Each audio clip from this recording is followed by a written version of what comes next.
Hier komt een reflectiestelling voor jullie. Door concordantie moet de Nederlandse wetgever rekening houden met de gevolgen van de wetten. We zullen het hebben over het incident. Het heeft ongeveer 30 seconden in beslag genomen, waarbij een student van de faculteit de rechtsgeleerdheid aandacht opeiste en het college min of meer onderbrak en is gaan staan en een lied ten gehore bracht. Ja, dat heeft veel aandacht gekregen in de media, dat is correct. Nou, daar ga ik op dit moment nog niet vooruit lopen. Wat ik wel graag wil zeggen is dat ik de student ken. En ik heb haar zelf geselecteerd om deel te nemen aan dit college. Dus voor mij was haar aanwezigheid absoluut geen verrassing. En mevrouw Santiago ken ik als een student die zeer betrokken is. Die een politieke mening heeft, politiek geëngageerd is. Ja, zich toch redelijk goed en netjes in het onderwijs heeft verdiept en laat zien dat ze juridisch aan het leren is en dat ze dat aan kan. En dat is iets waar de Universiteit van Aruba voor staat. Inclusiviteit. Alle studenten mogen studeren bij ons en daar moet ook ruimte zijn voor andere gedachten, voor politiek engagement. Zij is echt niet de enige student met een politieke engagement. Zowel staf als studenten kunnen zich op enige wijze politiek uiten en daar moet juist ruimte voor zijn. Dat is waar de Universiteit van Aruba voor staat, inclusiveness. Een belangrijk aspect juist van de Universiteit van Aruba. Met dat in gedachten vond ik het zelf een goede keuze om ook haar deel te laten nemen. Zij vraagt aandacht voor een belangrijk onderwerp dat enorm speelt op de eilanden, de slavernij. En ook dat is een onderwerp wat voor de Universiteit van Aruba belangrijk is.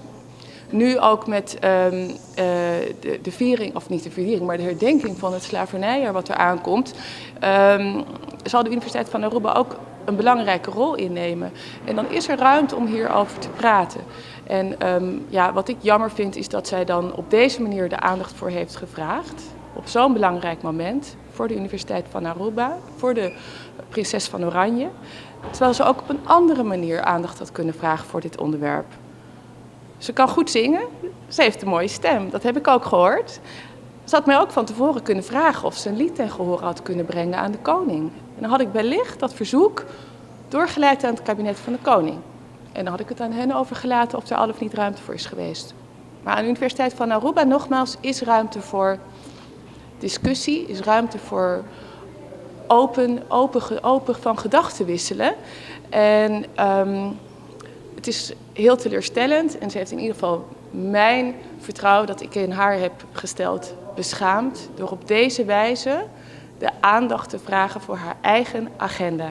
En dat valt echt niet binnen de fatsoensnormen die gelden binnen een onderwijsinstelling zoals de Universiteit van Aruba. De Universiteit van Aruba kijkt terug op een zeer geslaagd event. Een hele mooie middag voor onze studenten, voor onze docenten.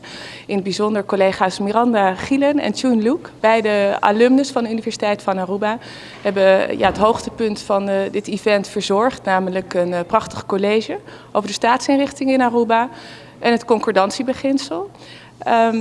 Het is een heel belangrijk onderwerp en belangrijke uitspraken ook behandeld van het gemeenschappelijk hof.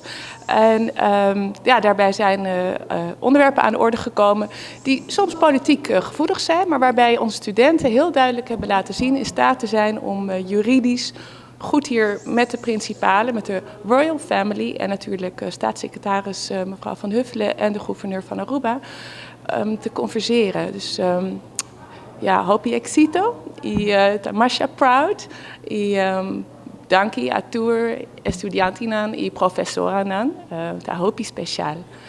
Nou, het tweede gedeelte van die middag was het de receptie in de garden.